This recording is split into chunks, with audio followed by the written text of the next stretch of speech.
les traje una poesía. ¿Están preparados? A escuchar, ¿eh? Las patas de los animales.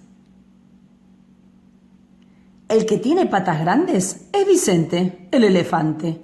4 patas muy gordas por detrás y por delante.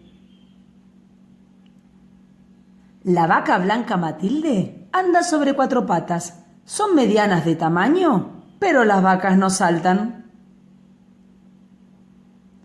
2 patitas tiene el pato. Son pequeñas para andar.